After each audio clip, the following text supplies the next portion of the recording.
Well, they say there is never a good place for an adult to chuck a tantrum, but I strenuously disagree. I reckon the best place for an adult to dummy spit is, as Bowie sang, floating in a tin can far above the earth. Oh dear. I'm telling you right now, they were being rude and it's disgusting. Time to come apologise right now. No, they made her cry and she's crying because they were being rude to her. With a newborn baby. Tell them to come apologise. Yes, you. Get off me. Get off me, I will walk. Get off me, I will. No, if you point your finger at me one more time, I'm going to call the police. I'm not pointing no fingers, I'm just saying to No, you point your finger at me. You need to stop with this whole luggage. Point your finger at me, I'm going to call the police. Call the police on me? I'm fine. Stop, I'm fine.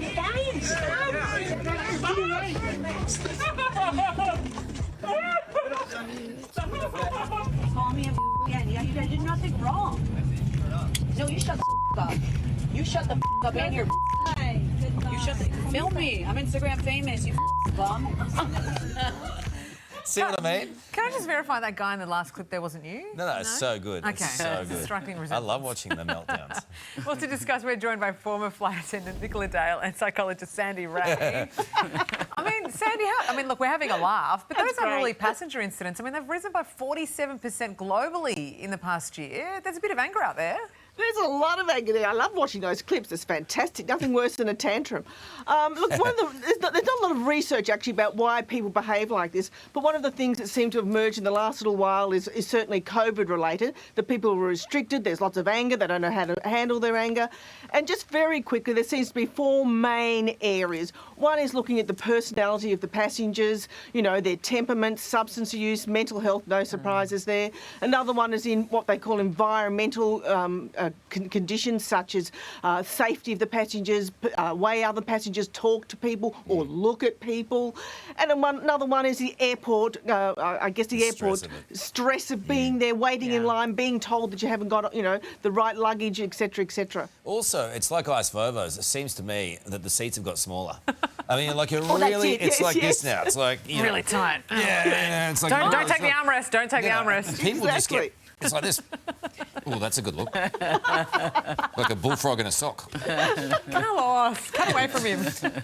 So, Nicola, you would have seen a fair bit of this over the years. How long were you a pilot for? I was a flight attendant for 34 years. Exactly, piloting human nature. Exactly, that's right. And I tell you, I was really proud working for Qantas. And it's a very intimate space, working on an aircraft and being a passenger on an aircraft. So I think there has to be a little bit of compassion and understanding. But, then there's there's no need for bad behaviour and there's consequences for it. So if you're trying to sort it out first of all, and if you can't, then alcohol gets cut off, and I tell you what, that hurts some passengers. Yeah. And warnings, and if it escalates, then there's handcuffs, and then the captain can be informed, and authorities can meet the aircraft on arrival, and charges can be laid if it escalates. But most cases, it's not that bad. But what sets people off mostly, do you reckon? Oh, I think it can be stress. They can have fear of flying as well. So sometimes they mightn't admit that, but there are other reasons why that there's some fear.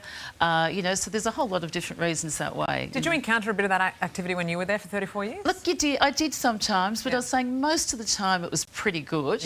But, you can just try and diffuse the situation if you can. OK, and Sandy, how would you do that? I think the very first thing is trying to de-escalate, as Nicola just said.